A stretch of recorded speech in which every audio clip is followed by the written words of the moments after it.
Are you guys terrible at getting gifts and never know what to get your mom or that special mother figure in your life for Mother's Day? Well, me too.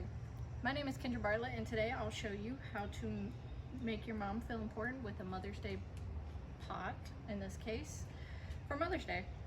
You really can't go wrong with flowers for any holiday or birthday, and I know I love flowers, and a lot of other women do too, so you really can't go wrong with them. I have been gardening since I was a young kid, always in my backyard with my family. Last year we had a 40 by 50 foot garden with a whole bunch of different fruits and vegetables. And I also have 4 years of different agriculture classes that I have learned all about the science behind plant cultivation. For today, there's 3 steps that you need to have down packed when making a flower pot. The first step is learning what kind of soil to use and how much it is and which one you should get. Also, you should know what kind of flowers to get for your seasons, or for if it's going to be an inside plant or outside plant. And you should also learn about how to arrange the flowers in the pot to make it look beautiful.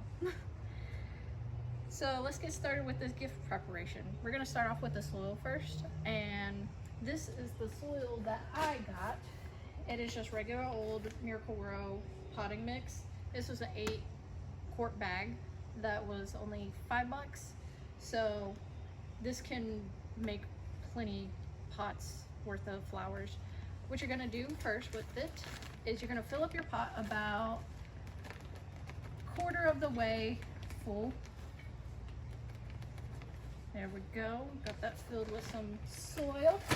You set that to the side and push out your soil, break it up if it's all clumpy, because sometimes there's water in them and it'll make the soil clump up.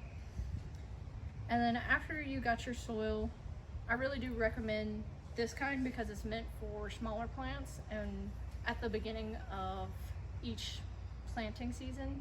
So it's a really good soil to use. Now that we got the proper soil, let's talk about what kind of flowers to get. First of all, you're gonna need 3 different types of flowers that I always recommend to everyone. You want a centerpiece flower. Right here I got some Gerber daisies. You also want fillers.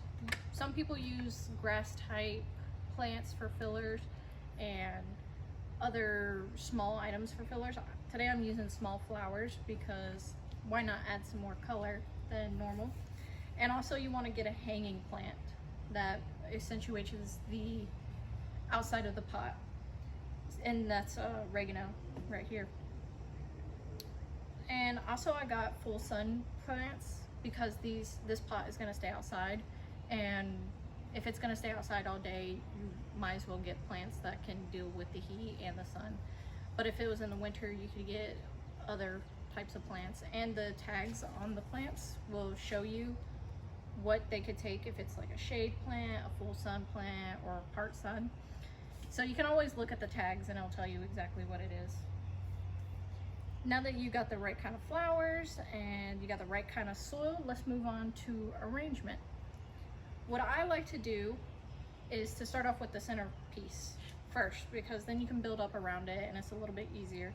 So what we're gonna do is just take it out of our pot. And whenever you take out plants out of the pot, the roots are gonna be super balled up.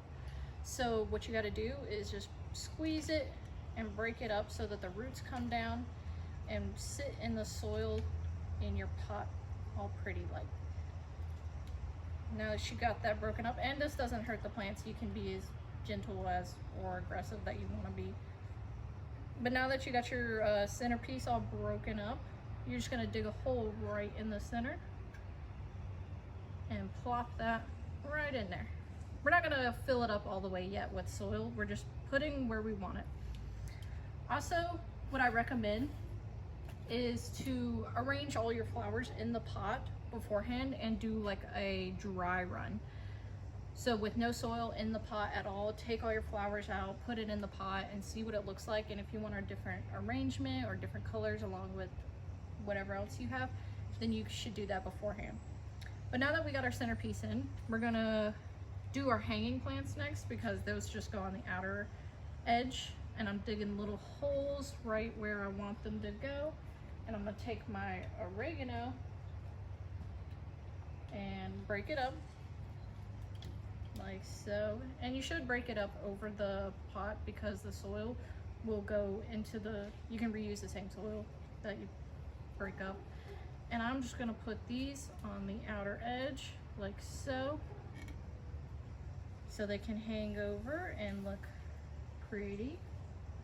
Break it up and put this over the edge like so, and then it gives off that nice hanging effect.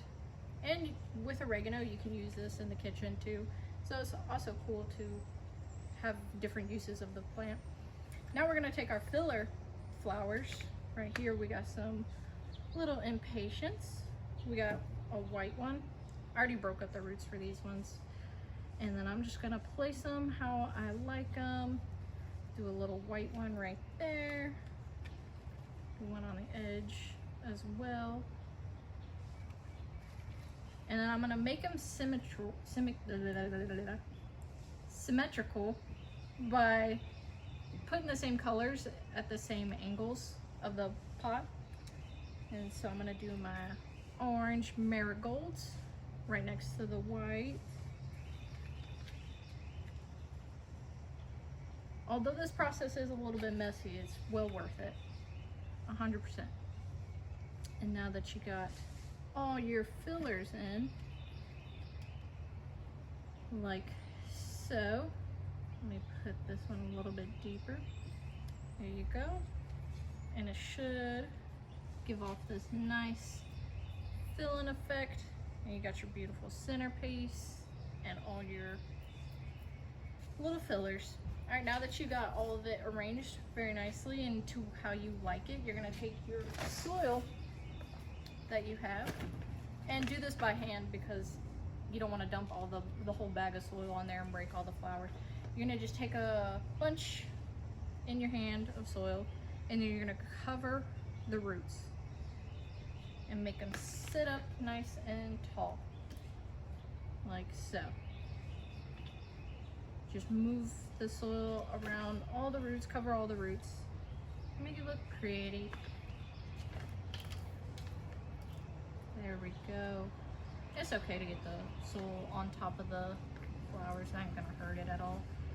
These flowers are meant to be touched and held. There we go. And let me just cover the centerpiece real good. There we go. All right. Now that you got all the roots covered, you're pretty much done. And then all you have to do is take your water all of it to lock it in. Perfect. And that's about it for however you want to arrange it and make it look pretty. And I do recommend that 3-part step of center, oregano or hanger, and then a filler. But in conclusion,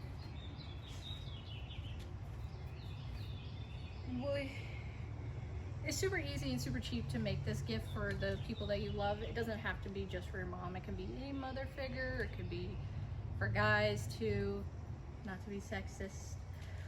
But I want to review the main points that you should take home with you is that you should always consider your soil and what kind to get. Always consider what kind of flowers you're gonna get for whatever season it's gonna be.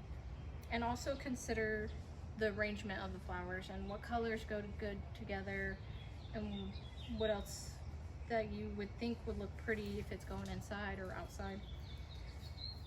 I hope y'all enjoy my demonstration, and I just want to remind you guys that flowers can be for anyone, no matter gender, age, whatever. And it just shows a little bit more personality when you put in that extra effort to make the flower pot for someone. And it's super fun, but it's a little messy, as you can tell. But I hope you guys have fun making your own potted plants at home. Thank you guys.